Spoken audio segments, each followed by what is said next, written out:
Hello tubers, it's Gav. Welcome to another one of my videos. Today's a catch up on this 15mm Flames of War British Comet tank from, we're saying February, March, April time, May of 1945.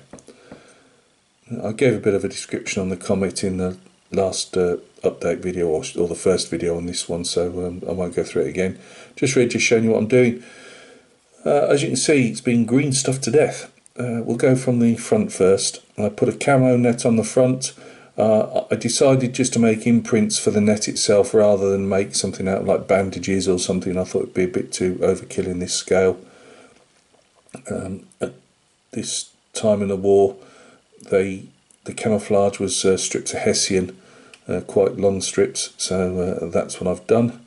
Just put that over the front really, just because I just like the effect. I've green stuffed, well, using blue stuff, so Oshimuru, I think that's what it is. I've cast some just out of green stuff. None of it's been particularly successful, but that's just down to me, I think, not knowing what I'm doing. But you only get like one fuel jerry can and one ammo box, and I just wanted to festoon it just to give it some character. So I'd seen one of these Comets with a jerry can, whether it was a fuel, but probably more like water, thrown on top, the usual wire being used as a tow rope, and that was just looped around quite carelessly really around the lights and that, so I did that. Then put the tarp, made a tarp in situ, putting the tarp on first, putting all the little squares, because I'm just saying you can't see the tank because it's got a couple of layers on. That's how I'm getting away with it. And then I would cut strips and put them on separately, because that way you can put them in whatever way you like, whatever angle you want to put them on. And then I'd seen somewhere that the barrels are just like a third covered, so that worked for me, so I just put it all round like that. And so the ammo boxes were blue stuffed. I've kept the original, I've got a lot because there's a lot of tanks in that box, but some are more successful than others, but I think it'll do for me. This one I'm saying is a crew storage box, but these are actual containing ammo on the back. I've put another jerry can of green stuffed on there, with again putting in that blue stuff. Blue stuff, if you don't know, it's I haven't got to put it away now. You heat it up in hot water, like in a mug, and then you imprint what you want to do. I thought I'd have a go at imprint, because I'm not, these are for me, so it's not like I'm making, you can't, if you did it and sold it then that'd be different, but they're only going to be for me. And I might do it with some of the crew figures, because it'll give me extra figures if some of the other tanks I might open up, the British and the German ones, and put crew figure poking out or something. But on this one I've just left it like this, so I put a tarp on loose over the back, or a couple of little ones, just a bit of variation really. Tried to make a Bren gun. What I'd seen was, and what I'd read, I think I said in the last one, these weren't provided with a coaxial. Sorry, that's a coaxial machine gun. They weren't provided with a pintle mounted machine gun for like area defence around, to stop enemy infantry coming up. So I've seen a fair few photographs online where I'd seen a couple with Bren guns, whether they just buckshee, as we used to say in the army, as in lying around sort of and nicked, and they're using it. I mean, it could have been supplied, but I doubt it. In these war situations throughout Europe, I'm sure there was enough Bren guns lying around. And the one, they'd got a small tarp that was ruckled up, and I think it was just to stop the bipod bouncing up and down on the tank too much, and they were using that as, I think, just to stop it sliding about. And it was in between the commander and the loader's hatch there, so either one could grab it, and give some enemy a squirt with 303 rounds if they needed to. So that's what I've done with that. I've glued this, you can see by the bit of glue mark there, I've glued that in place, and I'll just spray over the whole lot. The only thing I forgot to do, and I just put some little lead wire shackles. They're not brilliant, but I didn't open up the shackles holders themselves, whatever you want to call it. That's great, Gav, just break everything off. and on the back as well. The only thing I haven't done, these covers, there's some louvers over there for obviously for the exhaust, and I think they either have 1 or 2 strengthening pieces, so I need to do that just to see what's got dust on there. That's a field telephone there. They'd started putting field telephones on the back. I think it's a field telephone. I'm looking at that side there now. Would they have 2 field telephones? I'm not too sure now. I'm not sure. Just shot my mouth off there, haven't I?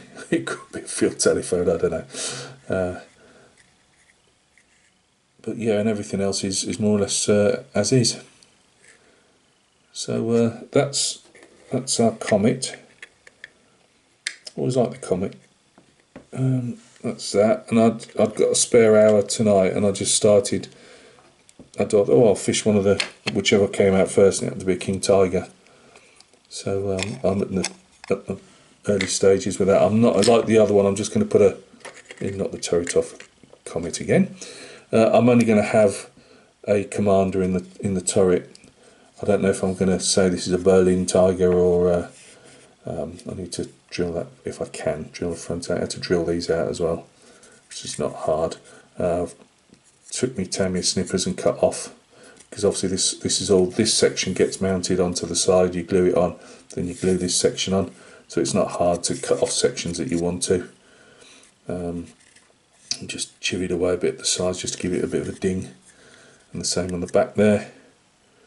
I opened these. Were already got a little. The exhausts were already. You could see that there was an opening there, but I just gave them a slight twist of a drill again. Opened these up as well, and then on this side I put it this one, and then just give it a bit of a pull up there, you know, as if it's been torn off, and on the back there. And what I'll do is I'll do some more battle damage, some shots and that. So it's more or less. I'm not sure where I'm going to do. If it's one of the fortress, I'm going to have it's one of the fortress tigers of the different defense of the Oder. This doesn't turn if you don't lift it up very slightly, but it really matters. I've got a couple of these, or maybe even 3, I'm not sure, so I will be opening up some of these. It's just I thought, well, this one I'll just go with just a commander again. It's still got to have his hatch, and there's some track links got to go on the side here, which I'll do this time, because I can't remember the last one I did. I did a load of on the Mark 1 Tiger, and did a load of nice fancy hits on the side, and then they all got covered up by track links. So yeah, we'll put the track links on first this time, see where they'll go. And that's it really.